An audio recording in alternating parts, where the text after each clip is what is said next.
श्रीमती फूलो देवी नेतम। मैं आपको पढ़ना नहीं, संक्षिप्त में बताना। हाँ, अध्यक्ष महोदय, आपने बोलने का अवसर दिया। मेरा विषय है केंद्रीय अर्धसैनिक बलों के जवानों को आवास आवंटित के नियमों का शिथिल देने बाबत। महोदय, मैं आपका ध्यान केंद्रित करना चाहती हूँ कि अर्धसैनिक बलों के जवानों की महत्वपूर्ण समस्या की ओर ध्यान आकर्षित करना चाहती हूँ।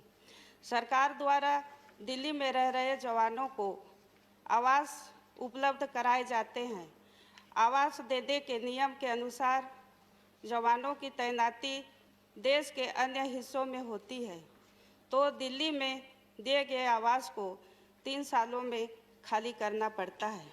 महोदय, जवानों के सामने बड़ी समस्या है।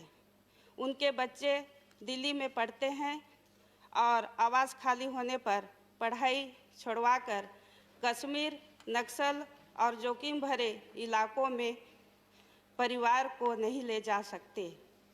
कभी कभी जवानों को कई सालों तक एक ही जगह पर रुकना पड़ता है, जबकि अन्य मंत्रालयों में काम करने वाले कर्मचारी 2 साल पूरे करके दिल्ली आ जाते हैं। ऐसे में उनका आवास सुरक्षित रहता है और जवानों का परिवार सड़क पर आ जाता है। वर्तमान में कई जवानों को 23 से 28 हज़ार की पेनाल्टी लगती है। मैं निवेदन करना चाहूँगी आपके माध्यम से कि शहरी विकास मंत्रालय केंद्रीय अर्धसैनिक बलों के जवानों के लिए कम से कम 6 साल तक आवास रखने का नियम बनाए। जिन जवानों को पेनाल्टी लगाई गई है उसे माफ़ किया जाए। धन्यवाद फूलोदेवी जी। Shri Tiruchi Shiva. Thank you, Mr. Chairman, sir. Sir, recently we celebrated the International Women's Day, as always. But it doesn't stop with that. The governments of the day, the political parties and the society are now aspiring to empower women socially, economically, politically and all.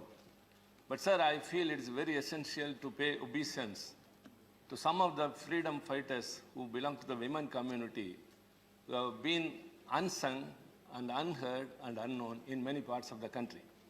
Sir, it is said that only the Sepoy Revolution in 1857 is the first revolution. Even that they call as mutiny, sir. The British belittled it. It was a revolution. Even before that, in the 16th century, Rani Abaka of the Queen of Tulunadu, belonging to the Chauta dynasty, she was so skilled in warfare that she not only protected her fort, but also sieged the Mangalore port and driven away the Portuguese, sir. She is not known beyond the borders of Karnataka. So also Rani Chennamma of Kittur. And so also, sir, Asrat Mahal, who participated in the Sepoy Revolution. And Uda Devi, who shot 32, sir. Sir, it's very heartening to note that Honorable Chairman is writing every week and posting on Facebook about those who fought during the freedom struggle. And one of the main persons is, sir, Rani Velu